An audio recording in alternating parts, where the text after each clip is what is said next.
Monarch Legacy of the Monsters. तो what's up buddies, Monarch Legacy of the Monsters का episode number 5 release हो चुका है। और सबसे पहले तो काफ़ी ज़्यादा सॉरी कि ये वाली वीडियो में मैं एक दिन बाद अपलोड कर रहा हूँ। तो मगर इस वाली वीडियो में मैं monarch Legacy of the Monsters का एपिसोड नंबर 5 का ब्रेकडाउन करने जा रहा हूँ। इसकी एंडिंग को भी अच्छी तरह से एक्सप्लेन करूँगा कि हमें इसके एपिसोड में क्या देखने को मिला। तो आप लोग हमेशा की तरह वीडियो को एंड तक पूरा देखिएगा, लाइक करना मत भूलिएगा, सब्सक्राइब करना मत भूलिएगा। बिना टाइम वेस्ट किए लेट्स गेट स्टार्टेड। तो जैसा कि लास्ट एपिसोड की एंडिंग में हमने देखा था कि मोनार्क वालों ने इन चारों को, केट, मई, केंटारो और ली, इनको यहाँ पर बचा लिया था। तो इस वाले एपिसोड की स्टार्टिंग वही से होती है। हम देखते हैं कि जो ये चारों हैं इनको यहाँ पर एक सेल के अंदर बंद किया हुआ है और हमें वहाँ पे उसके बाद दो कैरेक्टर दिखाए जाते हैं, वही टिम और डोएल, जो कि काम कर रहे हैं मोनार्क के लिए। तो बेसिकली वो यही बात करते हैं, यहाँ पर अब इनको मजीद रखने का फ़ायदा नहीं है, अब हम इनको प्रेशराइज भी करेंगे ना, ये हमें कुछ भी नहीं बताएंगे। तो इन्होंने यहाँ पर ये किया कि जो ये तीनों इनको यहाँ पर जाने ये लोग देते हैं, मगर उससे पहले हमें कन्वर्सेशन दिखाई जाती है डुवाल की और मई की, जिसमें बेसिकली वो मई से ये बोलती है कि मुझे पता है कि लाइला कौन है।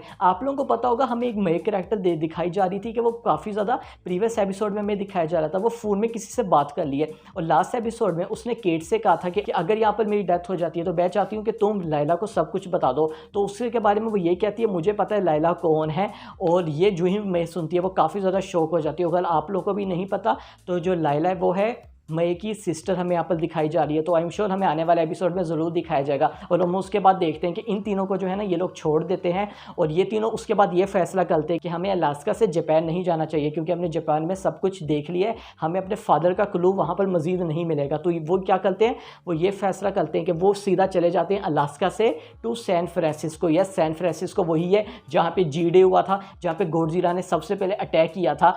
और दूसरी तरफ मैं दोबारा से अलास्का में आ जाता हूँ। अलास्का में हमें ली देखने को मिलता है, शॉन ली। और ये हमें जो एक सीन दिखाया जाता है काफ़ी ज़्यादा मुझे अच्छा और इमोशनल सीन लगा, जहाँ पर हमें एक रिकॉर्डिंग दिखाई जाती है, उसके ऊपर एक रिकॉर्डिंग आती है, हमें 1950s का टाइम दिखाया जा रहा होता है, जहाँ पर जो हमें काफ़ी ज़्यादा यंग ली है वो दिखाया जाता है। और ये मुझे काफ़ी ज़्यादा एक अच्छा सीन लगा। और इसमें इंटरेस्टिंग चीज़ ये कि जो यंगर शॉन ली होता है उसका जो फेस है वो वहाँ पर जो एल्डर शॉन ली होता है उसके साथ मतलब उसके साथ मैच भी करता है, बिल्कुल उसी के ऊपर मैनिपुलेट हो रहा होता है। और ये इसलिए भी इंटरेस्टिंग है, आप लोगों को पता होगा कि रियल लाइफ में हमें ये फादर और सन देखने को मिल रहे हैं जिनका नाम है कर्ट रसल और वाइट रसल। तो ये भी मुझे काफ़ी ज़्यादा अच्छी चीज़ लगी जो कि इन लोगों ने यहाँ पर की। तो उसके बाद हमें नटारिया देखने को मिलती है जो कि मोनार्क की डायरेक्टर होती है, उसकी और ली की कन्वर्सेशन देखने को मिलती है, जिसमें ली काफ़ी ज़्यादा इंपॉर्टेंट चीज़ें बताता है। सबसे पहले तो वो ये बताता है हिरोशी का, जिसको ये जो तीनों बच्चे हैं ये फाइंड कर ले और मैं भी उसी को फाइंड कर रहा हूँ। और वो उसमें ये बताता है कि अगर वो मुझे एक दफ़ा मिल जाता है तो मैं उससे सब कुछ पूछूंगा। यस, मैं उससे सब कुछ पूछूंगा कि असल में वो कर क्या रहा था और करना वो क्या चाह रहा है। तो इसका मतलब ये कि हमें लास्ट एपिसोड में दिखाया गया था कि जो हमारा हिरोशी है वो जिंदा है, उसकी डेथ नहीं हुई। और उसके बाद लिए काफ़ी ज़्यादा इंपॉर्टेंट चीज़ बोलता है, वो ये बोलता है कि जो मोनार्क है इसको बिल्कुल भी नहीं पता मॉन्स्टर्स को रोकना कैसे, मॉन्स्टर को टैकल कैसे करना है, और एक काफ़ी ज़्यादा डेंजरस थ्रेट है जिसके बारे में तुम्हें नहीं पता। अब यहाँ पर जो स्पेकुलेशन लगाई जा रही है, मुझे भी पर्सनली ऐसा लगता है कि जो जिस ली शॉन ली जिस थ्रेट के बारे में बात बता रहा है, ये यहाँ पर बात बता रहा है और किसी के नहीं बल्कि हेरो अल्थ की। यस, हेरो अल्थ आप लोगों को पता होगा, जिसको हमने गॉडजिला वर्सेस कॉन्ग मूवी में देखा था और गॉडजिला एक्स कॉन्ग मूवी में भी हम देखेंगे, जो कि अर्थ के नीचे हमें यह बताया जाता है एक प्लेस है जहाँ पे टाइटन्स मॉन्स्टर रह रहे हैं। तो हो सकता है यहाँ पर जो ली है वो इसी के बारे में बात कर रहा हो। और तीसरी जो इंपॉर्टेंट चीज़ देखने को मिलती है, आप लोगों को पता होगा कि जो ली है, आप लोगों ने ये वाली चीज़ सोची होगी कि 1950s में वो इतना ज़्यादा मतलब यंग था, तो 2015 और 16 में वो यहाँ पर उसकी तो उम्र तकरीबन 90s की होनी चाहिए। और यही सवाल पूछा जाता है। और इसके बाद हमें दोबारा से वही दो एजेंट देखने को मिलते हैं। और यहाँ पर उसके बाद टीम ये कहता है कि ऐसी स्पेकुलेशन लगाई जा रही है कि जो ली है उसने एक मिशन पर गया था और उस मिशन से जो है ना इसमें कुछ रेडिएशन से चलेगी, कुछ ऐसा इसने एब्जॉर्व किया जिसकी वजह से जो इसकी एजिंग है वो काफ़ी ज़्यादा स्लो हो रही है, मतलब ये आहिस्ता आहिस्ता इसकी उम्र बढ़ रही है। तो ये भी आई एम श्योर हमें मजीद एपिसोड में ज़रूर देखने को मिलेगा। उसके बाद हम आ जाते हैं सैन फ्रांसिस्को में।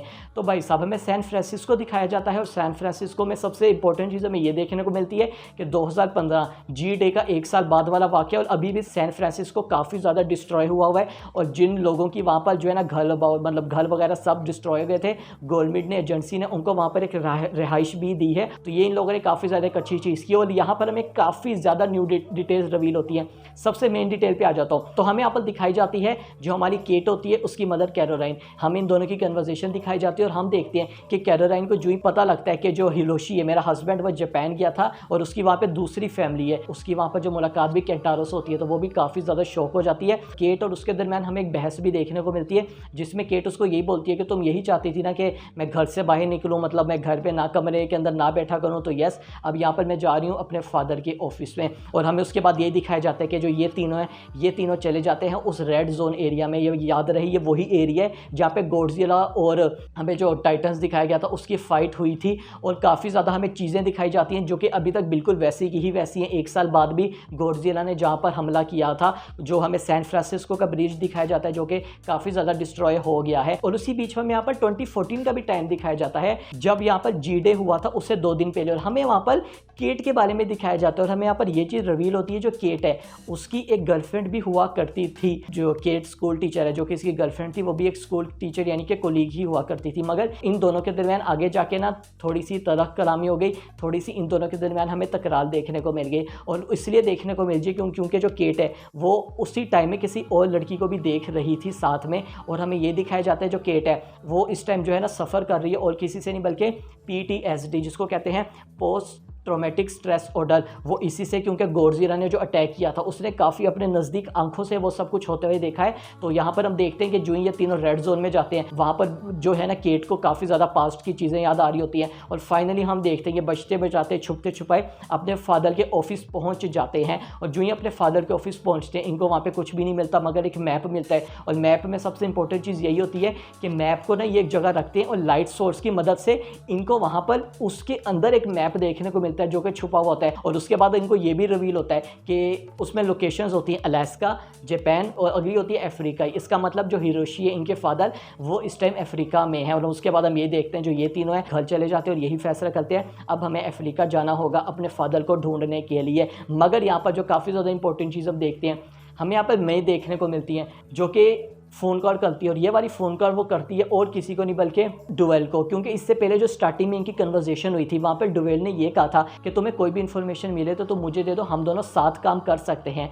तो वो मैंने ये वाली इन्फॉर्मेशन उसको इसलिए दी है क्योंकि वो अपनी सिस्टर को बचाना चाह रही है। तो ये भी हमें काफ़ी ज़्यादा इंपॉर्टेंट और सीरियस चीज़ देखने को मिलेगी कि जब केंटालो और केट को पता लगेगा कि जो मई है वो हमें बिट्रे कर लिए धोखा दे रही है, वो मोनार्क के साथ काम कर रही है। और यहाँ पर जाते जाते ना मैं एक और चीज़ के बारे में बात करना चाहूँगा।